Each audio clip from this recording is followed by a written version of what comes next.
दुनिया भर में आजकल अमेरिकी टैरिफ और ट्रेड वॉर की चर्चा हो रही है।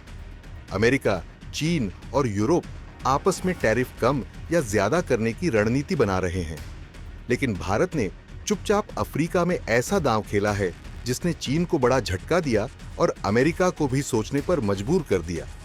भारत ने 43 अफ्रीकी देशों में अपनी मजबूत पैठ बना ली है और अब चीन की तरह ही अफ्रीका के दुर्लभ खनिजों पर अपना कब्जा जमा रहा है।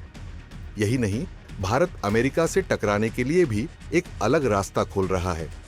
आखिर ये पूरा गेम क्या है? चलिए समझते हैं। सबसे पहले जानते हैं कि भारत की अफ्रीका में एंट्री क्यों है ये गेम चेंजर। दरअसल भारत ने अफ्रीका में मिशन अफ्रीका की शुरुआत की है, जिसका मकसद वहां निवेश, व्यापार और खनिज संसाधनों को हासिल करना है। भारत ने 16 नए दूतावास खोले, जिससे अब 46 भारतीय मिशन अफ्रीका में काम कर रहे हैं। भारत ने 43 अफ्रीकी देशों में 206 प्रोजेक्ट फाइनल किए हैं, जिनमें इंफ्रास्ट्रक्चर, हेल्थ, एजुकेशन और मिनरल रिसोर्सेज शामिल हैं। भारत ने अफ्रीकी देशों को 12.3 अरब डॉलर के सस्ते कर्ज भी दिए हैं और 600 मिलियन डॉलर की अनुदान सहायता दी है। साल 2022 से 23 में भारत अफ्रीका के बीच 100 अरब डॉलर का व्यापार हुआ था, जो अगले 5 सालों में 200 अरब डॉलर तक पहुंच सकता है। वैसे खेल तो चीन के साथ हुआ, क्योंकि चीन अब तक अफ्रीका में कर्ज जाल नीति के जरिए दबदबा बनाए हुए था, लेकिन अब भारत की नई रणनीति ने उसे टक्कर दे दी है।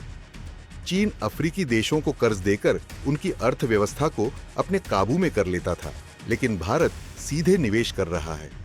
अफ्रीका में दुनिया के 30% दुर्लभ खनिज संसाधन हैं, जिनमें लिथियम, कोबाल्ट, तांबा और निकल शामिल हैं। भारत ने कांगो, तंजानिया, मोजाम्बिक और जाम्बिया में खनिज खनन शुरू कर दिया है।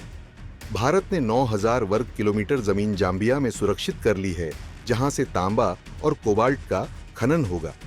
अमेरिका भारत से कई उत्पादों पर टैरिफ बढ़ाने की योजना बना रहा है, लेकिन भारत ने अफ्रीका के 40 से ज्यादा देशों के साथ फ्री ट्रेड एग्रीमेंट कर लिया है, जिससे अमेरिका को झटका लग सकता है।